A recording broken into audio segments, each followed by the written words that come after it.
Furthermore, there are conditions that the court is going to set for you, and the conditions are as follows.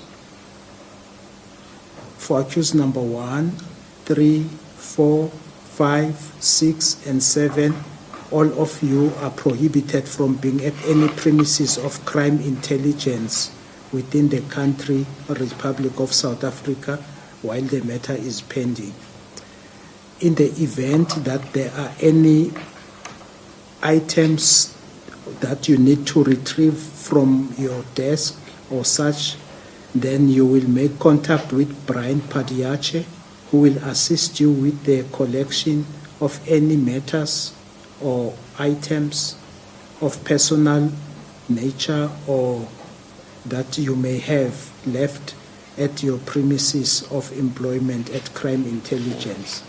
Do you know, would you know where the magistrate could possibly have sourced this condition if the prosecutor did not ask for it? Can I comment? Yes, please. Thank you, Chair. Thank you, Commissioners. I'm not too sure where the magistrate could have picked this up from. Okay. But when I left before they could, I left court before they could pronounce on this bail condition. But before leaving, I spoke to the prosecutor, and it's one of the conditions that I requested, that the crime intelligence officers where the Secret Service account is, that they be prohibited from entering those premises, because witnesses, documents that we will require, and and therefore she must, when addressing the court, she must address it. And then I left the court. So I was under the understanding that that bail condition, the prosecutor brought it up. And even when I was contacted to say, but this bail condition wasn't implemented, I think it was with General Lushaba. And so, but the main fact of it is that the magistrate, the prosecutor, didn't request for it. Yes. I was under the impression she did. Before I left court, I said to her, please. I whispered to her, and then I had to leave court because I had to rush out. But it was never asked from the magistrate. Yes. That's correct. And that's what the High Court found by saying it was never asked for from the magistrate. It wasn't done in open court. It was, but accepting that and you confirming that didn't happen, the next condition becomes more concerning. Did you ask personally the magistrate to impose that condition? That condition there is, and I think when... For the record, let's just say, it reads, Mr. Brian Padayachee will assist the accused with the collection of any matters or something, items of personal nature the accused may have on same left at the premises of any crime intelligence officer. The sum effect of it is because they are prohibited from entering any crime intelligence facility. Mr. Brian Padayachee, that is yourself, correct? That's correct, Chair. Will assist the accused to collect any items they have left in their offices, whether personal or of whatever nature, at these crime intelligence offices. If this condition was never requested, and the magistrate imposed it nonetheless, why does the magistrate pick on you to be the person to collect anything that these accused require? How do we land there? Are you able to shed some light? You say you didn't personally request it from the magistrate. You confirmed that the prosecutor did not put it to the magistrate in open court. Does the magistrate know you personally? Do you know the magistrate personally? I think it was my affidavit or something. My name was mentioned there. It's a while back. I'm trying to recall. But when I was standing next to the prosecutor, which is quite close to the bench, As the way I can see where he put it there is I, as the investigating officer, if they want to go to their office, they have to contact me before they go there to their respective offices. So that would have flowed from that bail condition that was set up about the premises. But I left court at that time, and it was only at the later stage that I found that no, this bail condition was put in as they're not allowed. So I, as the investigating officer, that is how the second part we're looking at 4 Chair Commissioners came in. So we have a situation where there is a very stringent bail condition that was not requested by the prosecution being imposed. Yes. And then it goes further and identifies you personally as the person to assist the accused should they want to retrieve anything from their offices. In circumstances where it was never discussed with the magistrate that that is a possible that's a possible solution to the effect of that stringent prohibition. So the magistrate just came up with your name. I'm trying to, and perhaps you don't know the facts, I don't know, but I'm trying to understand how does your name make it into a bail condition that wasn't even requested by the prosecution? Can you shed some light? A condition that's so stringent that its effect is to suspend the accused. Because what it meant is that they could not go to work. So effectively, it suspended them when SAPS itself had not suspended them. No, but answer the question. I'm just adding to the nature of how stringent it was. Thank you, Chair. As I indicated, that I spoke to the prosecutor before I left, but during the early deliberations in the court, whilst we're deliberating with bail or whatever, I'm not sure whether anything came up during the deliberations before the bail conditions of not going to the office, etc. As far as I know, is that the prosecutor didn't speak anything about not going to the office. And that is what I heard, because I left there during that moment in time. So I don't know what really happened. But I told the prosecutor, look, those are crime scenes. And I think, if I'm not mistaken, and if I can maybe just have a look at one of my notebooks that I was writing whilst I was sitting behind her, that I made a note there on it. But the fact remains of the whole thing is that, from what I gathered, and is that the prosecutor never requested that particular bail condition. How my name came about there is that during the deliberations with the bail or whatever, it's perhaps there where my name came up. It came up during the processes during the course of it. So that's where he probably picked it up from. But I know that the prosecutor didn't mention it. Thank you. Yes, Commissioner. Why did you want this bail condition that they must not go to the office? That you say you didn't discuss with the magistrate, yes, somehow he comes to know about it. Why did you want that condition? Yes, Commissioner. As I indicated, we were busy with investigations on the Secret Service Fund, documents, etc. But this matter had nothing to do with the secret fund. It had absolutely nothing to do with it. This case, this Mokwele matter, it was about the recruitment and appointment of Brigadier Mokwele. Yes. Why are you introducing other cases that under this bail condition? Yes. Yes, you may. Thank you, Commissioner.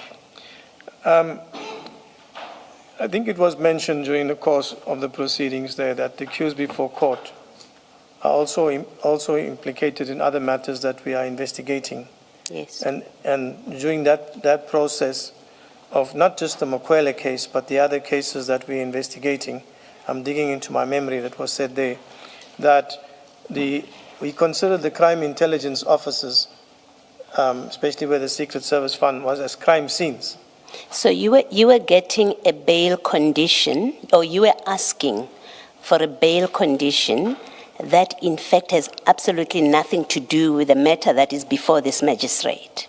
It has to do with other cases where you must justify bail, or rather bail conditions in other investigations that you are still conducting. You are using this case to get a benefit in respect of other investigations that are not yet complete.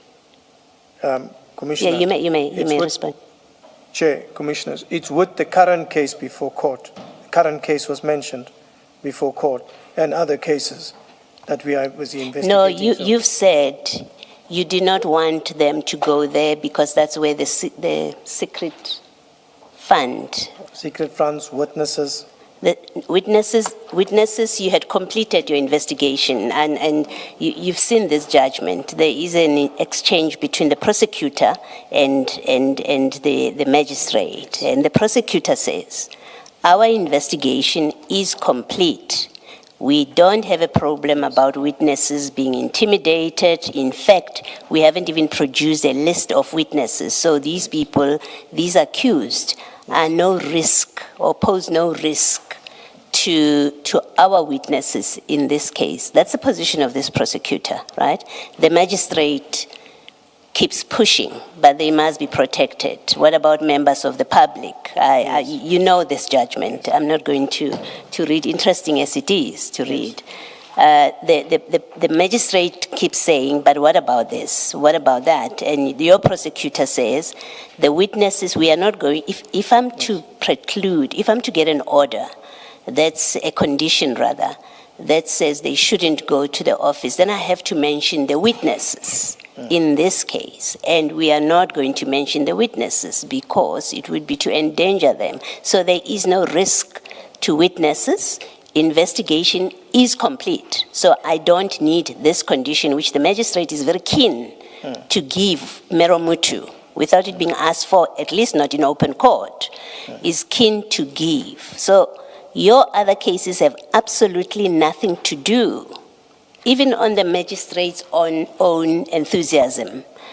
Your other cases are no reason that he has imposed this condition. On this transcript that is quoted in the appeal judgment, those other cases have nothing to do with it. He gave this condition because he's protecting the witnesses in the Mokwele matter. My question to you is, why would you want this condition, as you say, you did for cases that have nothing to do with this Mokwele matter, that are still incomplete? They are not before court. You don't know whether eventually they will result in prosecution. Is that not another instance of an abuse of your position where you are sitting with this particular case, which is done and complete, investigated, it is before court, you've effected the arrest, but you use this case to gain a benefit in respect of other cases that have nothing to do with this case? You must accept it is on the face of it an abuse of your position that you are holding at the time when it comes to this case. You can comment? Thank you, Commissioner. I did not see it in that light. And as I said, in chief, and the way I looked at what we were doing, and this is what it is what it is that I spoke to the prosecutor and said to her that, listen, I'm leaving now, and I wrote on a notebook or I wrote something. I would have to check on that.